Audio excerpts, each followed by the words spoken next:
Good morning, everyone. Welcome to 55 Broadway Avenue. On behalf of Times Group and Life Construction, I'd like to welcome everyone this morning. I have the privilege and the honor to introduce the Right Honourable Prime Minister of Canada, Justin Trudeau.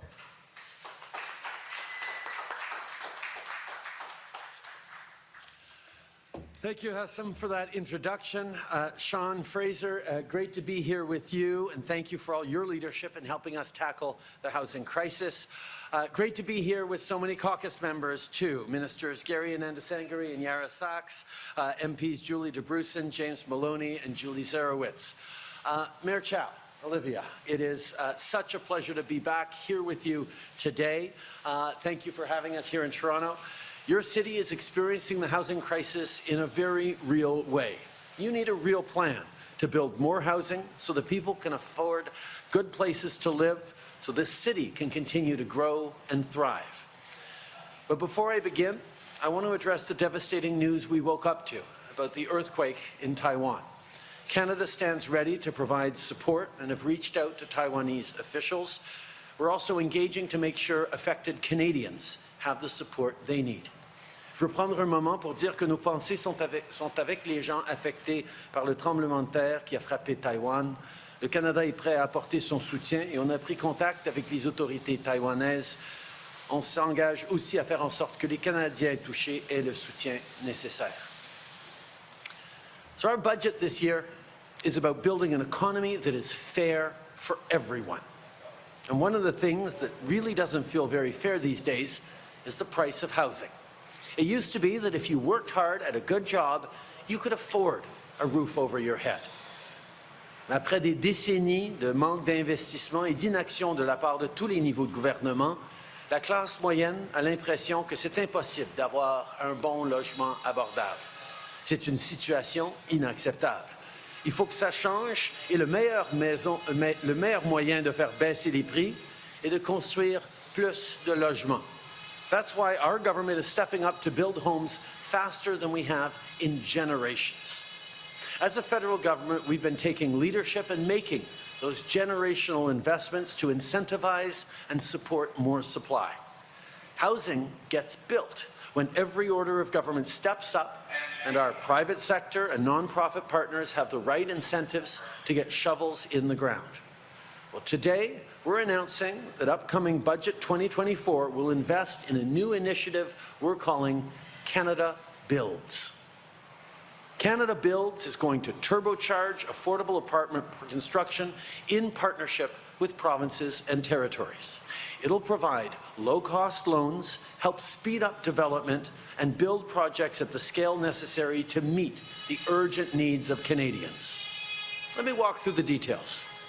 We're going to make a massive injection of funding into our existing apartment construction loan program, another $15 billion available. And we're going to make the entire pot of funding available for matching partnerships with provinces and territories who come to the table with ambitious and fair housing plans. Plans that get homes built quickly and at scale. Plans that build the right housing for the right places, whether low-rise or high-rise, one-bedroom or multi-bedrooms. And plans that meet the existing expectations that this fund help build apartments that the middle class can afford. Housing built for hardworking nurses, teachers, first responders, and even the very construction workers that will help get these units built. And we're also going to make innovative reforms to the apartment construction loan program, reforms that will expand access to these funds so we can meet the needs of Canadians at every age, whether young families, students, or seniors. That'll help us fast-track the application process for proven builders. It'll encourage getting projects built on a bigger scale. And these reforms will help make the math work for builders and speed up construction. Canada Builds is itself based off an idea that British Columbia came up with, and it's an idea that is fundamentally practical and fundamentally fair. Where provinces and territories show leadership, our government is ready to partner, and today we want to scale that ambition up right across the country.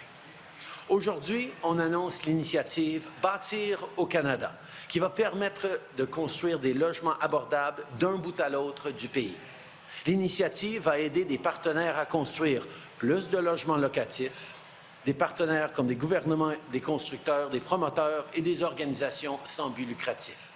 Avec notre programme de prêts pour la construction d'appartements, on va établir des partenariats avec les provinces et territoires et leur offrir des prêts à faible coût. Et on va réformer le programme pour financer plus de logements destinés aux personnes âgées, aux étudiants et aux familles. On va s'assurer de construire des appartements avec des loyers abordables qui répondent aux besoins de toutes les générations. Et pour le logement au Québec, on va bien sûr continuer de travailler en partenariat avec la province. Canada Builds initiates new levels of ambition with provinces and territories and incentivizes builders all to get more homes built for the middle class faster. And we need this from coast to coast to coast in communities of every side. Canada's a big country, and when we take a Team Canada approach, there is no challenge too big. En travaillant ensemble, on peut construire des logements à des prix justes qui répondent aux besoins de notre pays en pleine croissance. On peut construire des logements qui répondent à vos besoins, peu importe où vous êtes rendu dans la vie. So let's get to work, build lots more homes, and build an economy that is fair for every generation. I'm now very pleased to turn it over to Canada's Minister of Housing and Infrastructure, Sean Fraser. Sean.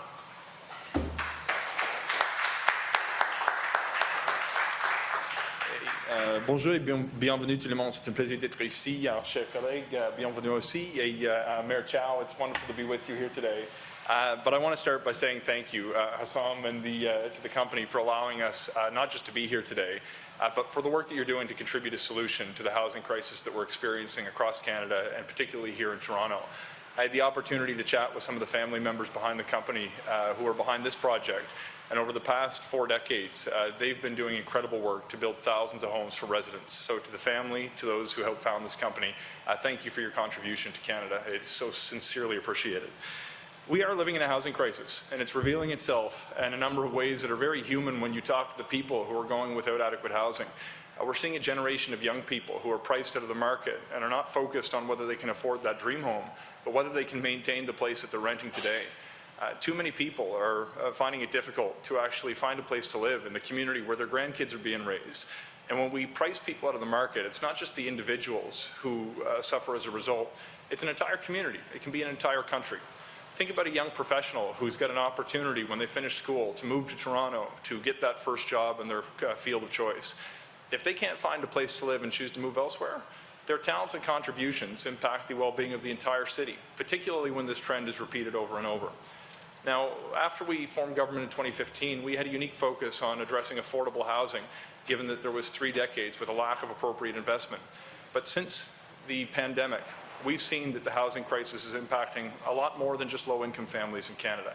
Though we need to continue to build out more affordable housing stock, we also need to respond to the needs of a lot of middle-class families who are having a difficult time finding a place to live that they can actually afford. That's where today's announcement comes in. The $15 billion that we'll be injecting to the apartment construction loan program is over and above the $15 billion that was included in the fall economic statement. This makes this program a $55 billion low-cost financing initiative that could build more than tens of thousands of units, in excess of 130,000 units across this country. This is important because it's not just low-cost financing to build a building that would otherwise be constructed. We get something in exchange for providing this low-cost financing.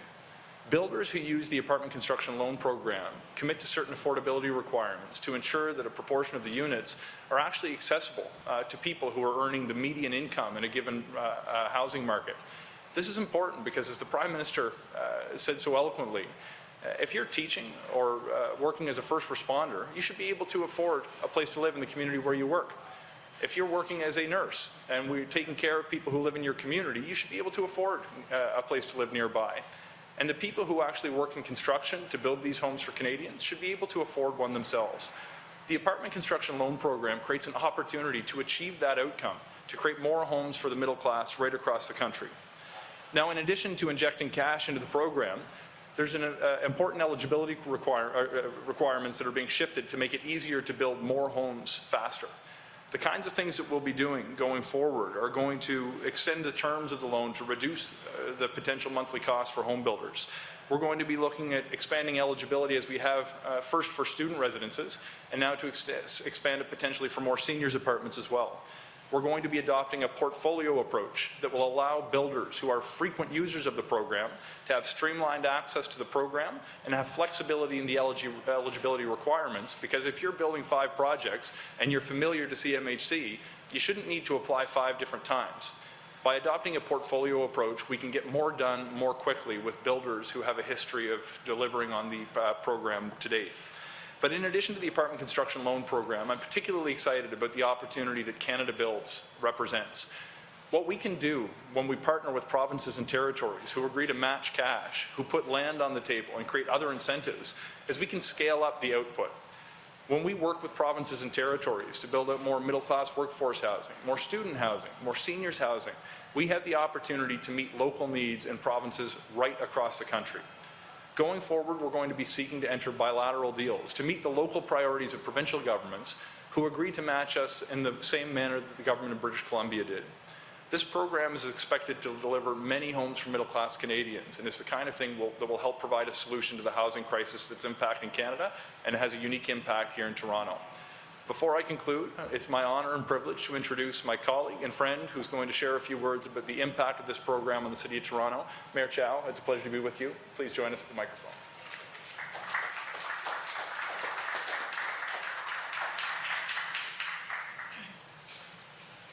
Thank you, Minister, and thank you, Prime Minister Trudeau, for being here. And thank you to all the builders allowing us to be on site. Just a few days ago, my office received an email from Pat, and the title of the email is this: "Need help. We are losing ourselves and going crazy slowly and giving up hope." You see, Pat have been evicted even though she has a job, her fiance has a job, and they have a child. Since then, they were couch-surfing. They borrowed some money from families. They tried Airbnb. They took out a small loan of $5,000, and they are piling on debt. And they are just desperate. This is the housing situation facing a lot of young couples these days. It's tough. In Toronto, when we try to hire personal support workers, public health nurses, parks and rec workers, childcare workers, ambulance, EMS workers, you name it, we're having a hard time. Why? Because they said they can't afford to live in the city. And they often travel from elsewhere, long distance, because the rent might be a bit lower elsewhere. It's really, really difficult. And when you have an affordable place to live, when you're not paying more than half of the income on rent, then they can plan for the future. You can put aside money for families, for kids' education, or for rainy days, maybe even for a vacation. So as a mayor, getting housing back on track is my top priority. Last November, I introduced a very ambitious housing blueprint to build 65,000 rental homes. And these homes are for people of all different incomes, including thousands of affordable homes and rent geared to income homes. Today's announcement, Canada Builds, will build in Toronto 30,000 people will find a home, a new home. That's 17,000 units of housing. Right now, the City of Toronto has 68 housing projects where shovel is ready to hit the ground. It's ready to build. It just needs financing. And then on top of these 68 projects, we have a pipeline of 100 additional housing projects. If you combine those 168 projects, we have ready to build homes for 30,000 people, 30,000 Torontonians. And I just did the math late last night. With the announcement today, Canada Builds would be able to offer homes soon to 30,000 people. For that, we are very, very grateful. We can build homes for people like Pat that have written to us, for working families. We are going to build them faster and a lot maybe cheaper because of the low-cost financing. We have the sites. Toronto have identified sites that belong to us. We have the ambition. We have a strong partnership with the federal government, and together we can get housing in Toronto back on track. We can give people hope. The city, under my direction, has reduced barriers to getting housing built and speeding up approval process. We removed up to 200 days from the typical approval process. We removed the need for preliminary reports and set earlier community consultation meetings. Staff provided comments on application files has been reduced to only 14 days rather than months or sometimes years. We have eliminated parking requirement, especially near transit corridors. We have approved laneway housing, garden suites, basement suites, that then they are permitted in residential zones. We have, there are more. We have approved duplexes, triplexes, fourplexes in residential zones. We've approved 4 units on all residential lots are permitted, and even 5 units when there's a laneway suite or garden suite combined with a fourplexes. We have zoning to permit low-rise apartment buildings up to 30 units, more townhouses in many parts of Toronto. This will be considered committee and council in May and June of this year. So whether it's post-secondary education for young people, for families, for seniors, we have put a lot of the zoning in places.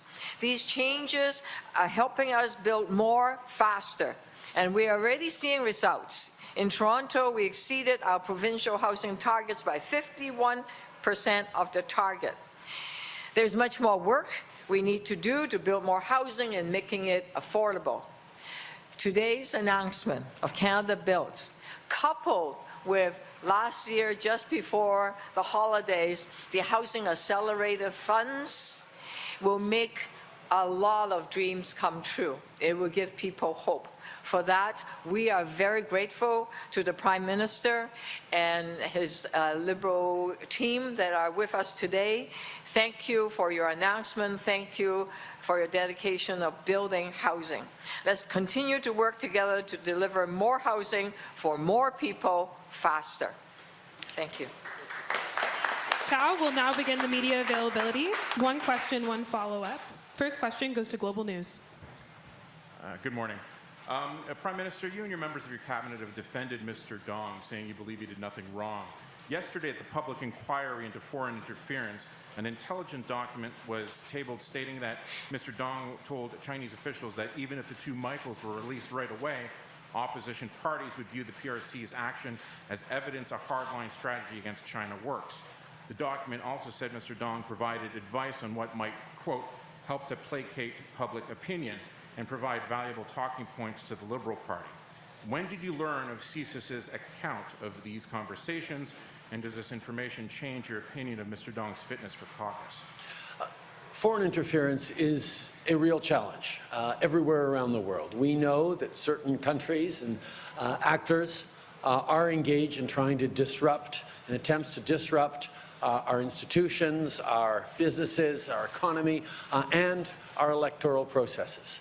That's why in 2015 we started to work on protecting our country more from foreign interference. We created oversight bodies that watch both our elections process, that oversee all the work our national security agencies do, and we've continued to give them more and more tools. The ongoing Foreign Interference Commission is an important way of highlighting some of the challenges we face and some of the solutions that we've put forward to keep our democracy safe. And I want to reinforce to everyone that our expert, nonpartisan panel looking at the 2019 and 2021 elections confirmed that those elections happened in a way where the integrity held, where the outcome was decided by Canadians. Obviously, this commission is ongoing, and I look forward to being part of it. I will be testifying before the commission next week. This is an important way of answering these questions, of engaging with this in the right forum. Okay. L'ingérence étrangère est une réalité partout dans le monde. Il y a des pays qui veulent interférer avec les processus démocratiques, les institutions, l'économie de pays démocratiques, et nous avons besoin de mettre en place des mesures pour se protéger. Mais c'est exactement ce qu'on a fait avant les élections de 2019, avec des nouvelles mesures pour les parlementaires, pour les experts, d'assurer que le travail fait par nos services de renseignement et le travail fait pendant les élections continue d'être intègre. Et je peux rassurer tout le monde que les élections en 2019 et 2021 se sont passées dans toute intégrité. C'est les Canadiens qui ont décidé l'issue de ces élections-là. Mais évidemment, la commission d'enquête sur l'ingérence étrangère est en train de continuer et je vais y paraître la semaine prochaine pour partager mes réflexions là-dessus et le travail qu'on continue à faire pour protéger les Canadiens.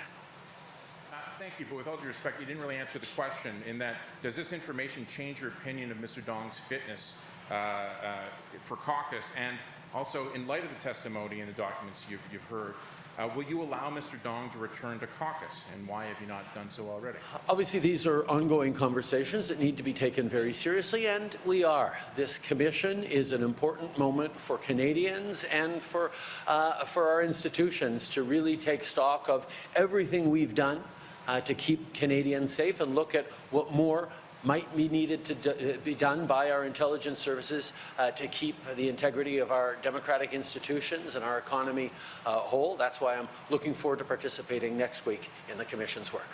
Thank you. Next question.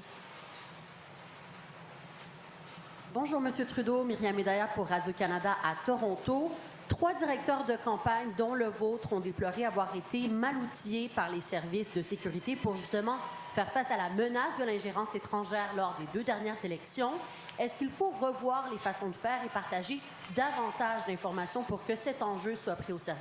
C'est exactement une des raisons pour laquelle une commission qui regarde l'ingérence étrangère et quels sont les processus en place et comment on peut les améliorer est une bonne idée et ce qu'on est en train de faire maintenant. Oui, on a mis en place des mesures pour les élections de 2019 et 2021 qui n'existaient pas avant. Alors, le travail fait pour veiller à l'intégrité des élections pendant ces élections-là, ça n'avait jamais été fait avant, même s'il y avait eu des attentats d'ingérence depuis des décennies. Donc, on s'est outillé avec plus d'outils et avec ces nouveaux outils-là, on est en train de regarder qu'est-ce qu'on peut faire de plus et on va continuer de le faire parce que protéger les Canadiens, protéger notre démocratie, c'est fondamental pour le bien-être de notre pays. English, please. We know there have been ongoing attempts over the past many elections to interfere with processes in our elections. That's why when we took office, we put in place new protocols and procedures to protect the integrity of our elections in 2019, 2021 specifically, and that allow us to say with certainty that the outcome of those elections were decided by Canadians, not by anybody else. And that should reassure people, but always there's more to do, which is why this public inquiry into foreign interference is going to look at all the measures and processes that are in place, all the processes that we've put in place, and make recommendations about what more we can all do working together to ensure that our elections and our democratic institutions remain robust and protected from foreign interference. L'ancien chef conservateur affirme que 5 à 9 sièges lui ont possiblement échappé à cause de l'ingérence. Avec les informations que vous avez maintenant, et je comprends que ça continue à être disponible pour vous, est-ce que vous avez la même lecture des résultats de 2021? Je comprends que pour M. O'Toole, il aimerait regarder des raisons autres que sa propre performance qui a mené à leur échec dans les élections. Mais les experts dans nos services de sécurité et de renseignement et les fonctionnaires haut placés indépendants qui formaient le panel qui était chargé d'assurer l'intégrité des élections par rapport à l'ingérence étrangère ont conclu définitivement que les élections en 2019, les élections en 2021 n'ont pas été affectées par l'ingérence étrangère. On sait que oui, il y a eu, comme il y a toujours, des attentats d'ingérence étrangère, mais ces attentats n'ont pas abouti à des changements dans les résultats des élections, ni dans aucun siège à travers le pays. Next. I can understand where someone who lost an election is trying to look for reasons other than themselves why they might have lost an election. The reality is we put in place a panel formed by top independent public servants, a task force staffed by security officials throughout our intelligence and security services to ensure the integrity of the 2019-2021 elections, and the conclusion of all those mechanisms is unequivocally that the elections' integrity held, that not a single riding or the result of the overall election was impacted or changed because of foreign interference. That is something that Canadians can take comfort in and be confident that because of the mechanisms we put in place and all the studies and reports done after the fact, our elections integrity held in 2021 like it did in 2019, and we're going to continue to do everything necessary to make sure that all future elections in this country continue to be decided by Canadians and Canadians alone. Thank you. Next question.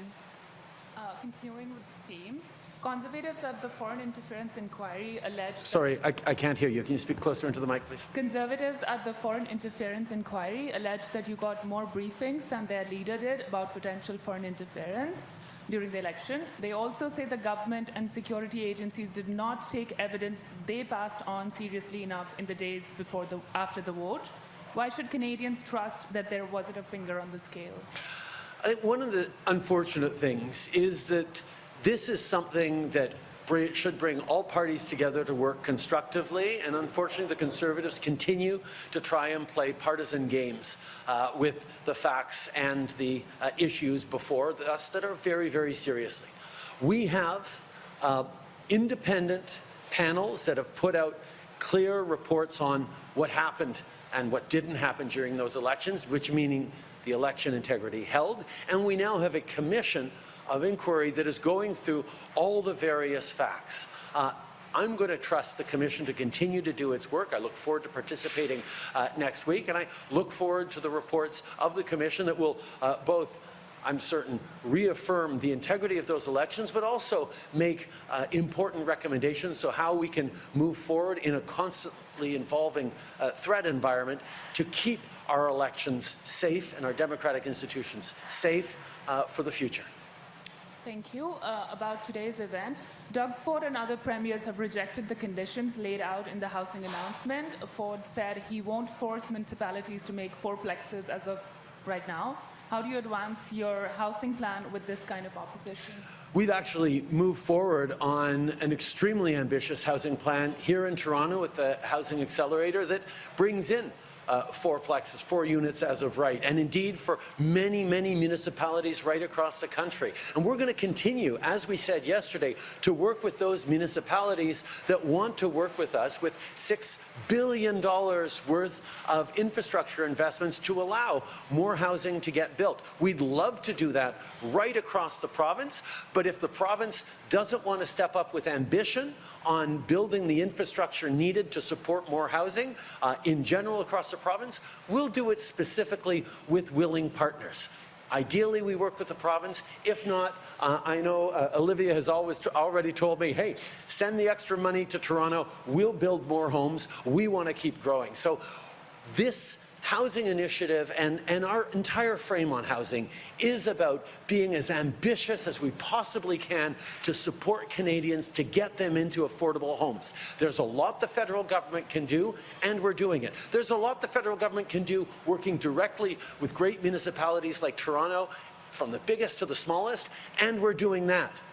In some places across the country, we're also working very, very closely with provinces that are equally ambitious on housing. And ideally, we'd work with all provinces if they are sufficiently ambitious on housing. We are there to be partners with them. If a province decides it doesn't want to be ambitious on housing, that's their decision. We'll work with the municipalities within that province that are ambitious.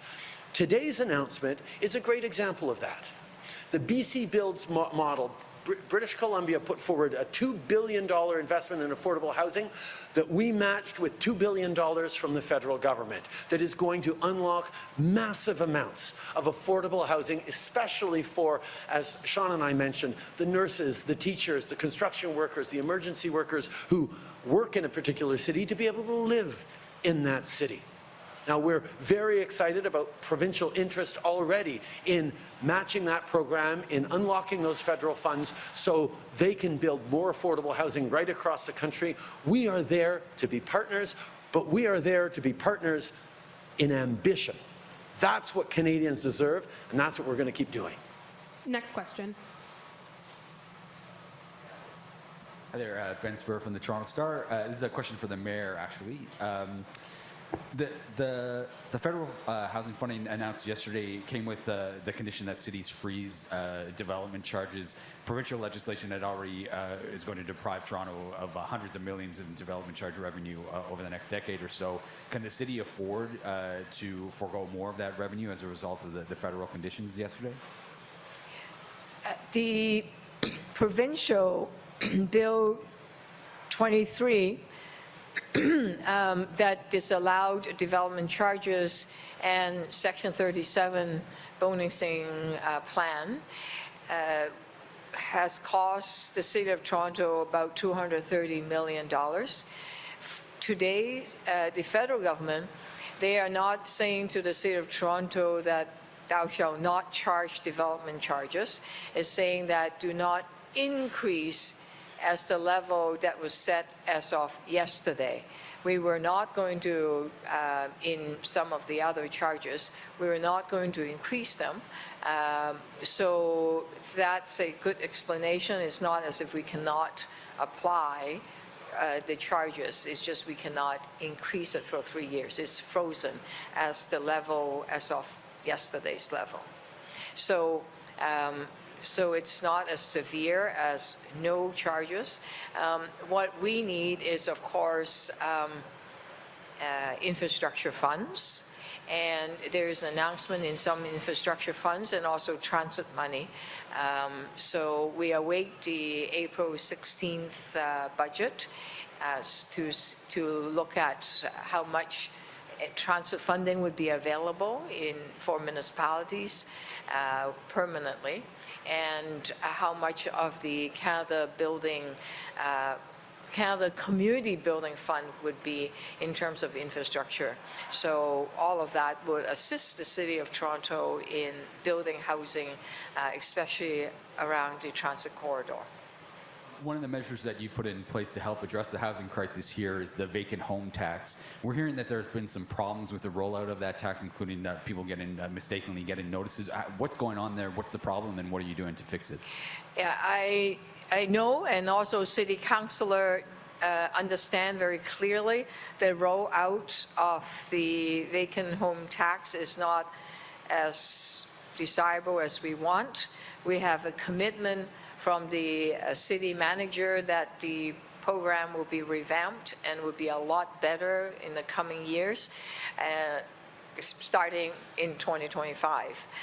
As to what happened this year, we have extended the deadline, and perhaps because of extension there is some confusion. We'll get to the bottom of it and make sure that anyone that are living in their homes would not be charged a vacant homes tax. And they could also appeal, of course, but if they have already sent in an application to say that they live there, I don't think there's any worry for them to be charged. So i.e. ignore the piece of paper that came to you if you have already done what you are supposed to do. Next question. Hi, for the Prime Minister, it's Jeff Gregg, Globe and Mail. You seem to be in a disagreement with the Premier of this province. Is he a NIMBY? I think every province can reflect on how they want to move forward on building housing. What we've decided as a federal level is we're changing the way housing is built in this country. We're increasing densification. We're allowing more homes to get built faster in places that people want to live with new affordable types of homes. 1-bedroom, 2-bedroom, 3-bedroom rental apartments that are affordable. These are the kinds of things we know are needed to respond to the scale of the challenge right now. It's not fair that young people who have a good job can't afford the place to live, can't even imagine being able to buy a home one day. That's what we're trying to change around. That's why investing in massive increases in housing supply at affordable levels is going to do massive amounts to alleviate the pressures and the strains and the lack of hope that Olivia was talking about that so many young people are feeling. We are there to be partners with the most ambitious jurisdictions in the country. That means with cities like Toronto, but also the 179 housing accelerator agreements we've signed across the country over the past number of months shows that there's a lot of people who are being maximally ambitious about responding to this housing crisis. There are provinces like BC and Quebec that have stepped up big time in addressing this housing crisis, and we're encouraging all provinces to do the same. But if a province decides that no, it doesn't want to be that ambitious, it doesn't need to be, or it doesn't fit their priorities, that's okay, because we will just work directly with municipalities who want to do that. But it's always easier if you can do it province-wide, because then you affect everyone with the same level of ambition. So we're going to continue to be there with open arms to be a partner to any province that does want to step up and be ambitious about the future we're building and fairness for every generation. Jen. Good morning, Malcolm Meadu, the Canadian Press. Has Canada called the ambassador from Israel to discuss the deaths of aid workers in Gaza? And if not, why? Yes, we have. Have you told them? We expressed, as I said yesterday, our dismay at the unacceptable deaths of a Canadian-American aid worker, among with others in Gaza. This is an organization that is fighting against the very real humanitarian crisis going on in Gaza, like they do in places around the world. And the world needs very clear answers as to how this happened, and we need to again, continue to push for more humanitarian aid and a ceasefire that is going to bring that kind of support to people throughout Gaza who are suffering so terribly. Thank you, Prime Minister. That concludes today's press conference. Merci beaucoup tout le monde.